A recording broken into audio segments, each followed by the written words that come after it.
for President Trump. Okay, Ross Feingold, thank you very much for joining us. It's been a pleasure to have you on the program, as always.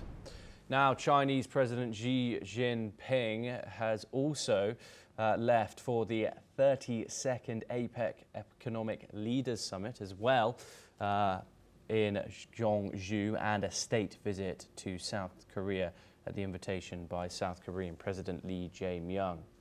Xi's entourage, which includes Kan Kui, a member of the Standing Committee of the Political Bureau of the Communist Party of China Central Committee, and the Director of the General Office of the CPC Central Committee, Wang Yi, a member of the Political Bureau of the CPC Central Committee and Foreign Minister, and Lai Feng, a member of the Political Bureau of the CPC Central Committee and Vice Premier.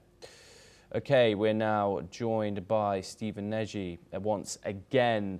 What more can you tell us about the APEC summit? What it holds, its political significance, its geopolitical significance, what they're expected to discuss, etc. Of course, Chinese President Xi Jinping is expected to attend it. Now he is done meeting with President Donald Trump. What can we expect from the days ahead? Thanks very much, Thomas. Again, this idea of the Asia-Pacific Economic Community was, founded in 1989 by a former Australian Prime Minister, a diplomat, who thought that it was important that the region, the Asia-Pacific region, had to harmonize their regulation, deregulate, find ways to engage in currency regulation, and again, find ways to, in general, to make their economies work better. But the 1989 Asia-Pacific economy certainly isn't 2025. China is the #2 largest economy. Japan is #4. India is rising very, very quickly, and it's not in the Asia-Pacific Economic Community.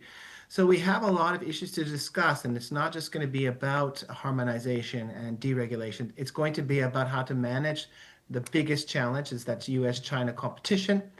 We want to prevent the world from bifurcating into a China-centered global economy and a so-called U.S.-centered global economy. We want to figure out how to include rising powers such as India. Where do they fit within this process, and do they want to be part of it? And we need to think about global trade in general. Since China joined the WTO, the World Trade Organization, in 2001, really trade has been distorted, and it's disrupted the middle classes in many countries. And this is not to blame China, rather its size warps trade. That's just the reality. So the leaders want to come together. They want to find how to stabilize the U.S.-China relationship. They want to find ways to include India. And again, they want to find ways to stabilize the global economy and start to, again, make the economies work for the middle class, not just in the United States in terms of making America great again, but in terms of making all middle classes great again, because we've really seen a hard we've seen countries become poorer. We've seen middle classes shrink since the COVID-19 pandemic. And, Indonesia is a good example of this. But not only Indonesia, Canada, United States, others as well, have had real problems since the COVID-19 pandemic. And APEC may be a solution, or we may need to develop an APEC 2.0 that reflects the new realities of the 2025 economies. Thank you very much for that insight. Stephen, do stay with us. We finally have those Trump comments coming in after that meeting with Xi Jinping. And he has spoken with reporters on board Air Force One, saying that among other agreements on fentanyl and soybeans, the United States and China have now settled the rare earth minerals issue, a core contention at the heart of the trade standoff between the world's two largest economies. President Trump has also announced another trip to China in April 2026, which will be followed by President Xi's visit to the United States. On the tariff issue, President Trump has now said that the agreement has been extended for 1 year, with tariffs on China set to drop from 57% to 47%. Interestingly, Trump has said that Taiwan did not figure in the bilateral talks with the Chinese president. Among other things, talks between Trump and Xi centered on the major conflicts in Ukraine and Gaza, with Trump saying that China will be working with the United States to solve the Ukraine conflict. Stephen, some huge statements there coming from Donald Trump. It seems like the meeting indeed went well.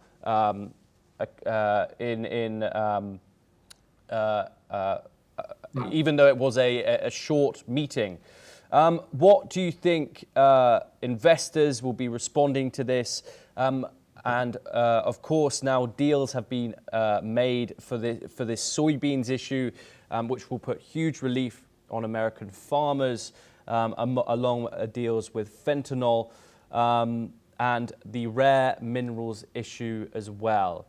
What is the significance for the global economy, not just the Chinese and American one, when it comes to global trade after this announcement?